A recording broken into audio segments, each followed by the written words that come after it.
حضرت عبداللہ ابن عباس رضی اللہ تعالیٰ عنہ سے مروی ایک روایت ہے، میں ایک دن حضور کے پیچھے بیٹھا ہوا تھا، سواری میں حضور کا ردیف تھا، تو حضور نے فرمایا اے بیٹے، اے لڑکے، میں تجھے کچھ کلمات سکھاتا ہوں، تو اللہ کے حقوق کا خیال رکھ تو وہ تیری حفاظت فرمائے گا۔ تو اللہ تعالیٰ جل شانہ کے احکام کی حفاظت کر، تو اسے اپنے سامنے پائے گا۔ اذا سألت فاسأل اللہ، جب سوال کرے تو اللہ سے ہی سوال کرے، اللہ سے مانگنے کا مزاج پیدا کر لے، کہ فرمایا تمہارے جوتے کا تسمہ بھی ٹوٹ جائے تو وہ بھی اللہ سے مانگو۔ ضرور بازار میں جاؤ دکاندار سے، لیکن حقیقی طلب اللہ سے ہونی چاہیے۔ بات بات پہ اللہ سے سوال کرو، بڑی سے بڑی چیز بھی اس سے مانگو، چھوٹی سے چھوٹی چیز بھی اسی سے طلب کرو۔ ہماری ساری ضرورتوں کا کفیل ہمارا رب، ہمارا مالک ہے۔ تو دوسری نصیحت یہ کی کہ جب تو استعانت طلب کرے، مدد طلب کرے، تو اللہ سے ہی استعانت طلب کرے۔ وعلم، اور جان کہ اگر ساری امت، سارے لوگ، پوری قوم جمع ہو کے تمہیں فائدہ پہنچانے کی کوشش میں لگ جائیں تو تمہیں وہی فائدہ پہنچا سکتے ہیں جو تیرے لیے تیرے رب نے لکھا ہے۔ اور فرمایا وَإِنِ اجْتَمَعُوا عَلَىٰ أَن يَضُرُّوكَ بِشَيْءٍ، اور اگر تمہیں نقصان پہنچانے کے درپے ہو جائیں، لَمْ يَضُرُّوكَ إِلَّا بِشَيْءٍ قَدْ كَتَبَهُ اللَّهُ عَلَيْكَ، تو تجھے صرف وہی نقصان پہنچا سکتے ہیں جو اللہ نے تیرے لیے لکھا ہے۔ سارا زمانہ بھی مخالف ہو جائے، تیرا کچھ نہیں بگاڑ سکتا۔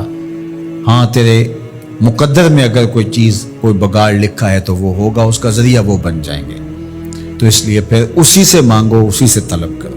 رفعت الاقلام وجفت الصحف، جو لکھنا تھا اللہ نے لکھ دیا، لکھنے کے بعد قلم اٹھا لیا گیا، اور جن صحیفوں پہ لکھا تھا وہ خشک ہو گئے۔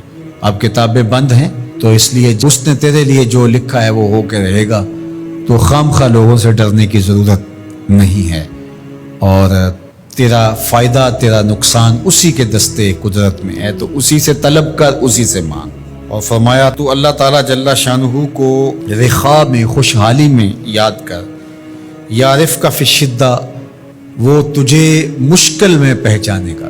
یعنی جو شخص خوشحالی کے دور میں اس کے پاس دولت ہے، صحت ہے، تو اللہ تعالیٰ کو فراموش نہیں کرتا، اللہ اس کی بدحالی کے زمانے میں اس کو فراموش نہیں کرتا۔ وعلم، اور جان، ان النصر مع الصبر، کہ جو مدد ہے وہ صبر کے ساتھ آتی ہے۔ وان الفرج مع الکرب، اور کشادگی جو ہے وہ مشکل کے ساتھ آتی ہے۔ وان مع العسر یسرا، اور سہولت جو ہے وہ مشقت برداشت کرنے کے بعد آتی ہے، تنگی کے بعد فراخی آتی ہے۔ پہلو مشکل، پھر تمنا، پہلو کنڈا پھر پل، شاید مگروں پہلو مکھیاں ڈس دیاں ڈنگ والیاں۔ تو یہ سب ہوتا ہے، مشکلات، تکلیفیں، آلام، مصائب، ان سب سے گزر کر کے آسانیاں آتی ہیں۔ خود حضور کی زندگی دیکھ لیجئے، مدنی زندگی مکی زندگی کے گزرنے کے بعد، طائف کے مراحل کو طے کرنے کے بعد آتی۔